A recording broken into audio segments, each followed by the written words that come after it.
সবাইকে জানাই শুভ রথযাত্রা। তো কালকে ছিল যেহেতু রথ, আর রথ মানেই আমাদের এখানে খুব বড় করে হয়নি, কিন্তু তাও আমাদের গ্রামের পাশের গ্রাম থেকে নিয়ে আসে রথ, মাসি বাড়িতে রাখে, বেশ ভালোই লাগে। আমার দাদু মারা গিয়েছিল আর আমার মাকে ছুতে নেই, সেই জন্য আমার মা বলেছে বাতাসাটা তুইই ছড়াবি এবারে।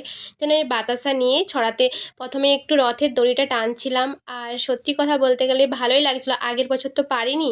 সবাই জয় জগন্নাথ বলে বেরিয়ে পড়লাম মাসির বাড়ি যাওয়ার উদ্দেশ্যে। তো সবাই মিলে যাচ্ছিলাম, তারপরে সেখানে পৌঁছে গেলাম। তারপরে জয় জগন্নাথ বলতে বলতে আমরা চলে এলাম মাসির বাড়ি। আর পৌঁছে সেখানে আমাদের মায়ের মন্দিরেতে, মানে শীতলা মন্দিরতে, ওইখানে মায়ের আরতি হচ্ছিল, মায়ের আরতি দেখলাম। আর ওইখানে এসে রথে পুজো হচ্ছিল, পুজো করছিল একটা কাকিমা, বেশ ভালো লাগলো। কোনো বছর আসা হয় না, আর এবছর এসেছি, এসে খুব ভালোই লাগলো। জয় জগন্নাথের জয়। খুব ভালো রেখো সবাইকে, সুস্থ রেখো জগন্নাথ দেব, আর আমাদের বাড়িতে সবাই যেমন ভালো থাকে।